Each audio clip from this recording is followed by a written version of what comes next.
Shalom, saudara-saudara yang dikasihi Tuhan, selamat sore. Senang sekali hari ini bisa kembali berjumpa dengan saudara. Saudara, dalam Alkitab dituliskan begini, "Aku mengasihi kamu," firman Tuhan, "tetapi kamu berkata, dengan cara bagaimanakah engkau mengasihi kami?" Maleakhi pasal 1 ayat yang kedua. Ini orang Israel tidak merasa bahwa dia dikasihi oleh Tuhan.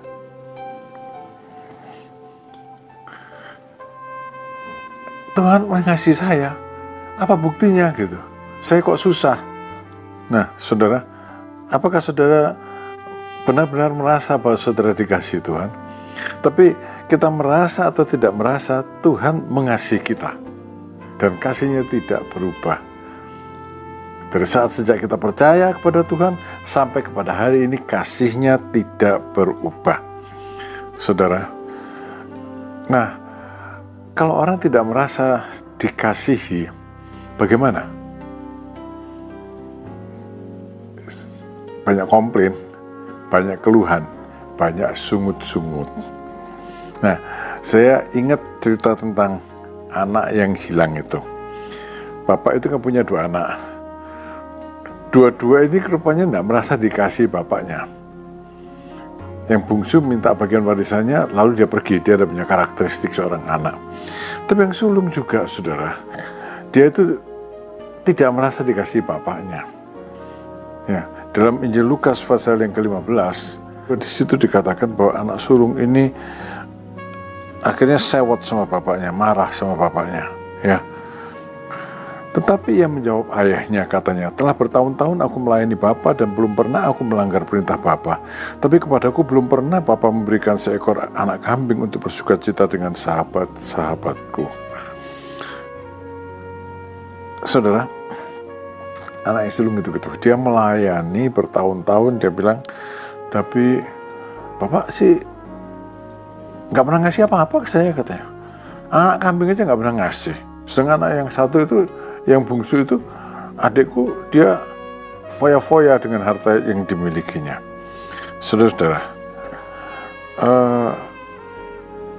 dia bersungut-sungut karena merasa bapaknya tidak adil. Padahal dia selalu melayani bapak, ada di ladang bapak, di ladang Tuhan, mungkin gitu ya artinya ya. Adiknya yang minggat pulang disambut meriah, saya sendiri anak kambing aja gak pernah dikasih, katanya. Saudara, ini bisa terjadi karena anak sulung ini tidak merasa bahwa dia dikasihi oleh si bapa. Dan akibatnya juga dia tidak mengasihi si bapa. Lalu dia mengerjakan segala sesuatu dengan marah, dengan bersungut-sungut, ya, dengan terpaksa. Tapi itu adalah bukan satu sikap yang baik, saudara-saudara. Karena jawaban bapak itu bilang gini, 1, "Anakku, engkau selalu bersama-sama dengan aku, dan segala kepunyaanku adalah kepunyaanmu." Orang yang selalu bersama-sama dengan Bapa, Tuhan bilang, "Apa yang aku punya, kamu punya kok." Jadi kalau ditanya, "Kamu kerja sama papamu digaji berapa?" Tidak ada gajinya. Tapi sistemnya Bapa di surga, "Apa yang aku punya, kamu punya, kamu ambil aja. Kalau kamu minta gaji, ya ngomong. Setiap bulan saya minta segini, Pak." Saudara, paham tidak maksud saya? Bahwa orang yang selalu bersama-sama dengan Bapa, dia dicintai Bapa, apa yang Bapa punya, dia punya. Lalu yang kedua, bapak itu bilang gini, "Ya adikmu memang nakal, tapi sekarang pulang.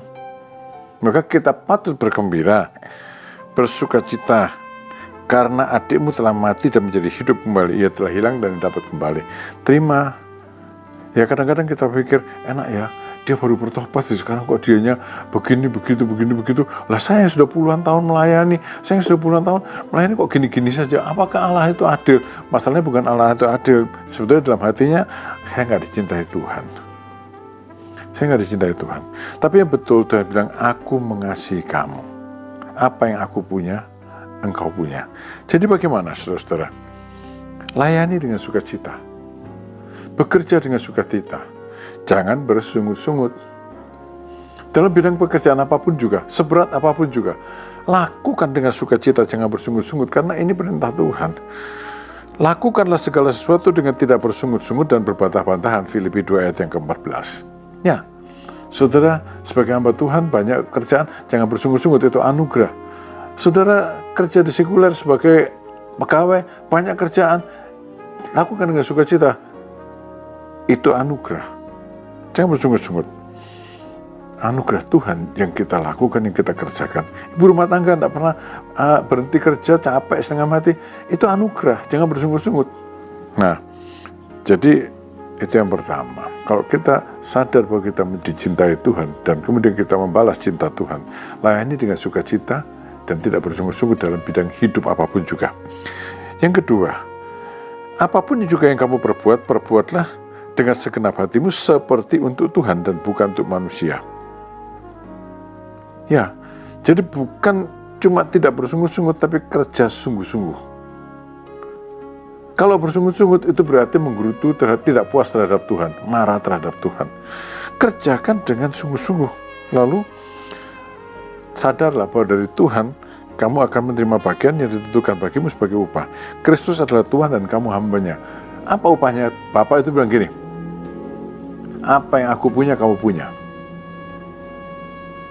Ya, saudara-saudara, dengan kata lain, kamu tidak akan pernah kekurangan anakku, kata kepada anak sulung, kamu kan tidak pernah kekurangan selama ada di rumahku.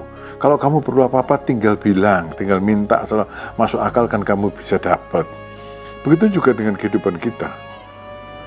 Saudara-saudara, kalau kita tahu bahwa kita dikasihi Tuhan dan kita membalas kasih Tuhan, maka kita akan kerja dengan sukacita. Maka kita akan melayani dengan sukacita.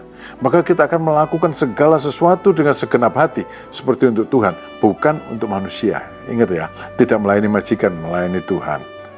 Ya, dengan demikian bisa menangkan jiwa, saudara-saudara. Dan kalau ada saudara yang hilang kembali, sambut dengan bersukacita. Sebab itu namanya dia tadi yang mati, sekarang hidup. Saudara-saudara, firman Tuhan, aku mengasihi kamu. Kita harus bilang, amin. Tuhan memberkati saudara-saudara. Sekali lagi saya katakan, amin.